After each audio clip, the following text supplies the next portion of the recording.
Hey guys, very basic Bible, 8-minute quick Bible reading. Remember, the things that I point out in this Bible study and in others, if you listen to another person teaching the Bible, they might point out different things. Oh, they're wrong because BJ said, no. Different people emphasize different things. Okay. I might get stuff wrong. They might get stuff wrong. A third person might say the right thing. But generally, we tend to emphasize different things.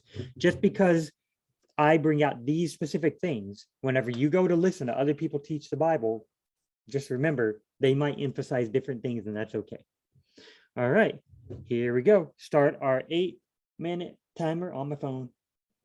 Start verse 38. Then some of the Pharisees and teachers of the law said to him, he just got done fussing at the Pharisees because they didn't believe in him. They're trying to trick him. They want to kill him. Now they said to him, teacher, we want to see a sign from you. I wonder if that's true. Okay, let's just keep, because I wonder if that's true. They really want to see a sign. Jesus answered, a wicked and adulterous generation asks for a sign, exclamation mark.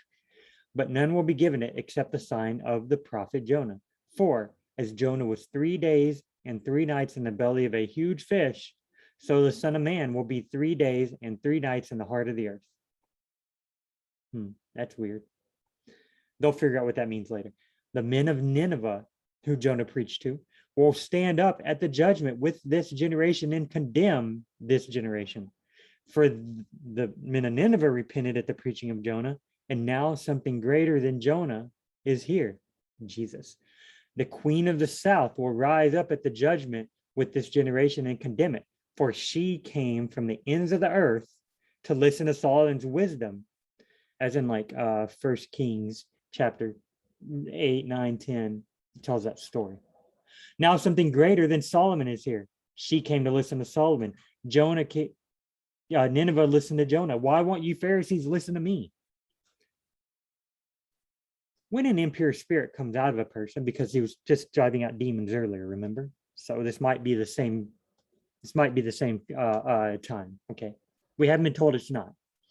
So when an impure spirit comes out of a person, it goes through arid places seeking rest and does not find it. Then it says, I will return to the house I left. When the demon arrives to the person he was driven out of, it finds the house unoccupied, swept clean, and put in order. Then it goes, takes with it 7 other spirits more wicked than itself, and they go in and live there. The final condition of that person is worse than the first. But that is how it will be with this wicked generation. The Pharisees think they're clean. They think they're doing everything right. While Jesus was still talking to the crowd, his mother and brothers stood outside wanting to speak to him. Someone told him, your mother and your brothers are out standing outside wanting to speak to you.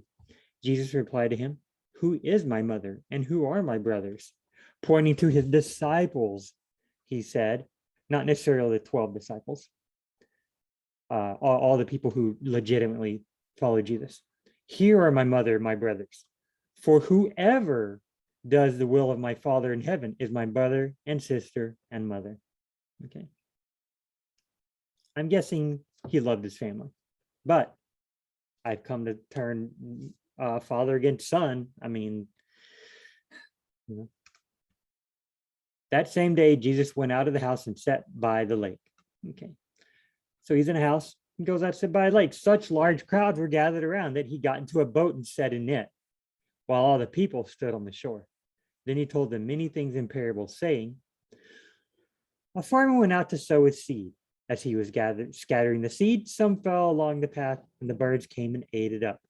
Some seed fell in rocky places, and where it did not have much soil, it sprang up quickly because the soil was shallow. But when the sun came up, the plants were scorched, and they withered because they had no root. Other seed fell among the thorns, which grew up and choked the plants out. The thorns grew up. Still, other seed fell in good soil, where it produced a crop 160 or 30 times what was sown. Whoever has ears, let him hear.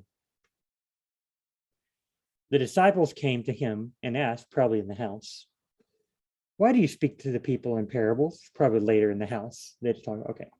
Jesus replied, because the key knowledge of the secrets of the kingdom of heaven has been given to you, but not to them.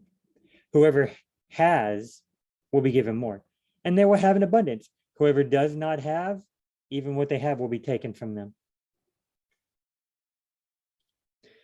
This is why I speak to them in parables. Now he quotes from the book of Isaiah. Though seeing, they do not see. Though hearing, they do not hear or understand. In them is fulfilled the prophecy of Isaiah. Okay, so here you go. You will be ever hearing, but never understanding. You will be ever seeing, but never perceiving. For this people's heart has become callous. They hardly hear with their ears, and they have closed their eyes. Otherwise, they might hear with their eyes, see with their eyes, hear with their ears, understand with their hearts, and I would heal them. But blessed are you because your eyes, because they see, and your ears, because they hear. For truly I tell you, many prophets and righteous people long to see what you see, but did not see it, and to hear what you hear, but did not hear it. Okay, listen then to what the parable of the sower means. Okay, so now he's going to explain it to them. When anyone hears the message about the kingdom and does not understand it, the evil one comes and snatches away what was sown in their heart. This is the seed sown along the path.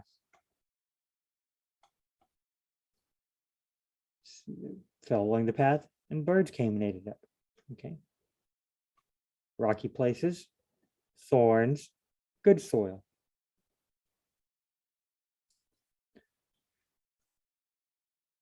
The seed sown in their when anyone hears a message about the kingdom and does not understand it, the evil one comes and snatches away what was sown in their heart. This is the seed sown along the path. The seed falling on rocky ground refers to someone who hears the word and at once receives it with joy, but since they have no root, they last only a short time. When trouble or persecution comes because of the word, they quickly fall away. The seed falling among the thorns refers to someone who hears the word, but the worries of this life and the deceitfulness of wealth choke the word, making it unfruitful. But the seed falling on good soil refers to someone who hears the word and understands it. This is the one who produces a crop yielding 160 or 30 times what was sown. Okay. Remember the heart. Jesus said, hey, we need workers for the harvest, okay? Jesus told them another parable. The kingdom of heaven is like a man who sowed good seed in his field. But while everyone was sleeping, his enemy came and sowed weeds among the wheat and went away. When the wheat sprouted and formed heads, then the weeds also appeared. The owner's servant came to him and said, Sir, didn't you sow good seed in your field? Where then did the weeds come from? An enemy did this, the man replied. The servants asked him, do you want us to pull them up, the weeds? No, the master answered, because while you are pulling the weeds, you may uproot the wheat with them. Let both the weeds and the wheat grow together until the harvest. At that time, I will tell the harvesters, first collect the weeds and tie them in bundles to be burned. Then gather the wheat and bring it into my barn. Okay, pretty cool. He told them another parable. The kingdom of heaven is like a mustard seed, which a man took and planted in his field. Oh, man. Here we go, guys. Got to join us for the next 8-minute Bible read through. We left off right in the middle of a parable. See y'all next time.